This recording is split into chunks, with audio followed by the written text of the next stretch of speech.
my name is Josh Biederman, and this is my persuasive speech. War. It's much easier to see the cons of war, death, destruction, murder, anger, violence, than to see the pros of war, but war in itself actually has many pros. And I'd also like to point out that fighting and violence are actually usually last resort options, and it's usually peace or political that's used first. First, what starts a war? I think the basis of almost all wars is greed. First, it'd be religious greed. All the religious wars, like the Holy Crusade several thousand years ago, trying to convert one system of beliefs to another system. Next is natural resources. Oil, food, diamonds, coal, water, anything that could be of value for personal use. Wanting land, not so much relevant anymore, but back in the day, when the country wanted to expand their country, they would attack another country or surrounding country to expand their kingdom and their power. Another one is a political ideology. The way one person is ruling, you want to change it, or that country wants to change the way that person is ruling their country into their own. Another major one is fear. Take America, for example, right now, the war on terror. It's a fear-based war. It's a what if. What if this power, what if this country, this person is allowed to continue their reign? What are the consequences that might happen? War is undoubtedly ugly. People die. During World War II, 40 to 72 million people were estimated to have died. During the Korean War, 2.5 to 3.5 million. During the Holy Crusades, 1 to 2 million. And during the Russian Civil War, 5 to 9.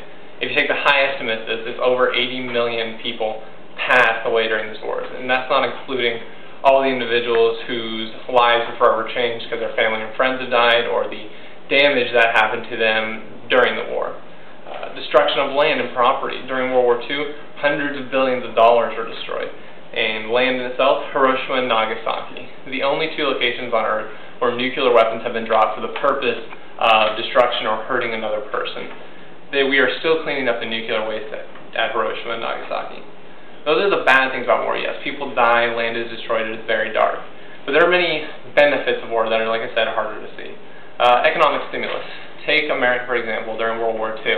Prior to World War II, America was in the largest financial depression, where nearly 1 in every 4 persons was out of work, unable to feed their family, unable to provide a home and for safety.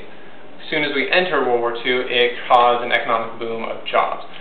Munitions manufacturing, tank manufacturing, planting crops, shipping.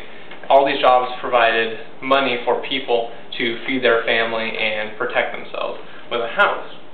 The technology industry has always boomed while war happens. First, let's take nuclear again. When Einstein came up with the nuclear bomb, it was later utilized for power, which is still used to fuel thousands of homes with electricity so people don't have to live in darkness. Communication has always been a STEM. They used to write a note and send it to a commander on the other side of wherever you're fighting. But now we started with radio waves, now we converted to, we have cell phones, now we have internet. We have every way of communicating instantaneously without blinking. We also have transportation, not so much cars anyways. I mean, we did learn how to drive on rocks and sand and water, but airplanes. Orville and Wilbur Wright did create the airplane, but with war funding and war research, they were able to develop cargo planes that could ship thousands upon thousands of tons of equipment, supplies, men, food to anywhere in the world overnight, which, think of all the natural disasters, especially that have been going on lately. If without the research put into planes, would America or anybody been able to help the people in Chile? Would Red Cross been able to send blood and water and food to these countries? The medical industry and medical knowledge has always boomed during times of war. During World War II, this is just some of the examples. Blood transfusions. They had been around for several years, but they were later developed into almost an art form. They were very, very efficient at World War II because blood was in short supply and needed to be used efficiently. Gas masks. It used to be you'd cover your mouth with a cloth to filter the air out, but now we have carbon-based filters that cover the entire face, including the eyes, to protect a soldier or anybody from toxic gases, either from times of war or, say, a volcano erupting like Mount St. Helens. Immunization of diseases. With war funding, diseases have been able to be eliminated. When a soldier is sent into a battlefield on the other side of the country, he is immunized with the diseases that that country has, but his body hasn't actually developed resistance to. That all stemmed from war. Penicillin, although it had been around, Sir Howard Florley and his group of scientists found a new strain that was 20 times more potent than the original for war funding during World War II. This is actually still used today during any surgery or any operation. You are given a prescription for either amoxicillin or penicillin. If you are allergic to penicillin, you are given amoxicillin. It is an antivirus. It stops infection and it helps you so you don't get sick.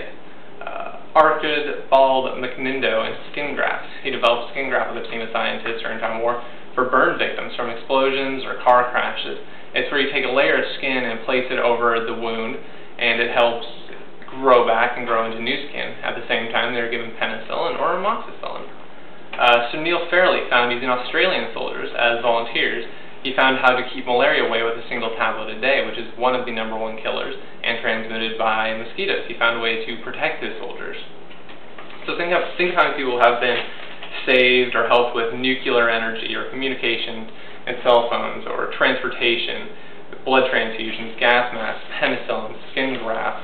All these people were helped from a program that stemmed from war. One of the main things of war as well is it frees people who are trapped. Take the Jewish people back in World War II when Hitler was trying to eliminate them. He managed to eliminate between 7 and 11 million people from the face of this planet. If America and Russia hadn't stepped in to try and stop him, what else could he have accomplished? Could he have managed to take over more of the world? Could he have managed to actually eliminate the Jewish people? But America and Russia stepped in via force and stopped him. You go further back into the time of King Xerxes and the Persians, when King Xerxes was trying to take over the entire known world and was actually very successful until he met with the Greeks, who actually stood against him. It's a very famous story, the Battle of Thermopylae, the 300 movie, where 300 Spartans and several thousand Greek soldiers stood against King Xerxes and were vastly outnumbered.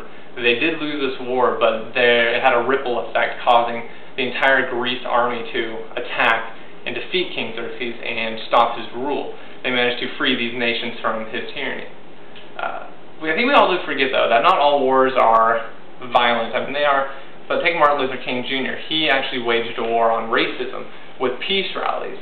He managed to take a large chunk of racism out of the South and managed to change the future of African Americans forever. But okay, so let's take your body, for example. When you're sick, when you have a cold or the flu, what do?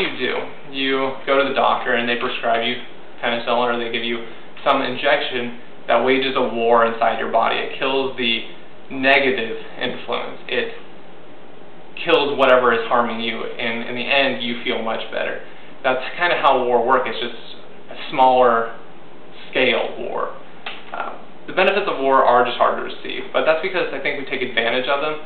We don't tend to think where all this knowledge, such as medical knowledge or transportation or anything, came from, where it stemmed from war. But all of them are positives, but they're just simply hard to receive.